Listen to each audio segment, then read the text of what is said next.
Time for the ultimate front three of the LOS or the loss. Once again, let's get started.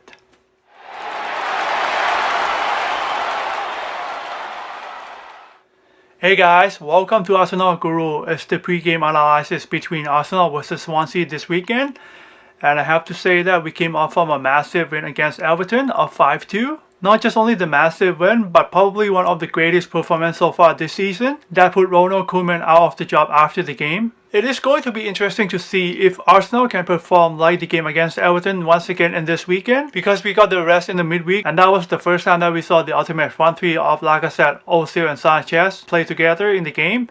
For Swansea, the biggest name that they got off from the transfer market in the summer is Renato Sanches. They got him on from Bayern Munich and it's surprised that he decided to come to Swansea despite all the big clubs that are interested in him. I think the only reason that he decided to come to this club is because of the game time.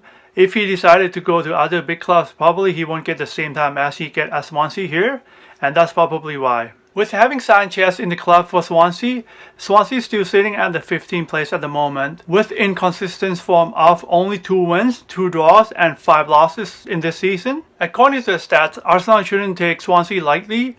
Based on the last 5 previous meetings, Arsenal got 3 wins and Swansea got 2 wins as well, so that's kind of almost even out. This game can go either way. If Swansea win in this game, it could have been 3-3 wins from both sides in the last 6 previous meetings. And if Arsenal win, that can take advantage over them.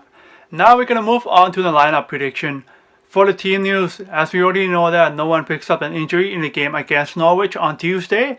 And that is a good plus once again. I know that none of them are in the starting 11, but it's always a good thing to have a backup, especially November, December, and January is coming up with all the games that we will have in that period. So it's good to have all the players ready for that, and not only just that, but prior to that as well, because that can create competition for starting 11, and that is a good thing to see. Only few days have passed, so obviously there's no one that came back from the injury, especially that all our players are injured for a long time, and that's why there's no one coming back. Some of the first team players are playing 120 minutes on Tuesdays, so obviously that no one in that game will start in this game for sure, because they're playing for so long, and to be recovered for this game in despite for only a short period of time, there's no way that's going to happen.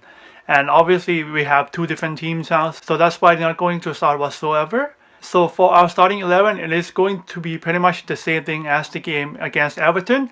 So in goal, it will be Peter Cech. He got a rest in the midweek, so that can give him a boost a little bit. So that way we won't make that kind of stupid mistake that we concede the second goal. So hopefully that nothing will happen like that in this game. And that has to be the communication with Monreal as well. So hopefully that he clears the ball out instead of pass it back to Peter Cech. That's why we conceded the second goal in that game. So I don't want to see anything like that or none of that in this game, because that was happening before in the first half as well in that game.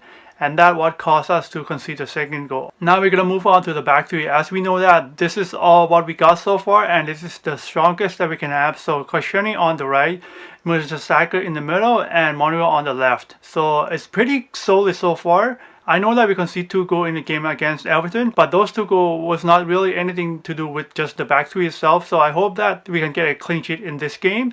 And I think that we are capable of doing it, especially Swansea are not the strongest side that we will face for sure. So now we're going to move on to our wing backs. So obviously our main 2 wing backs are Bellerin on the right and Kolasinac on the left.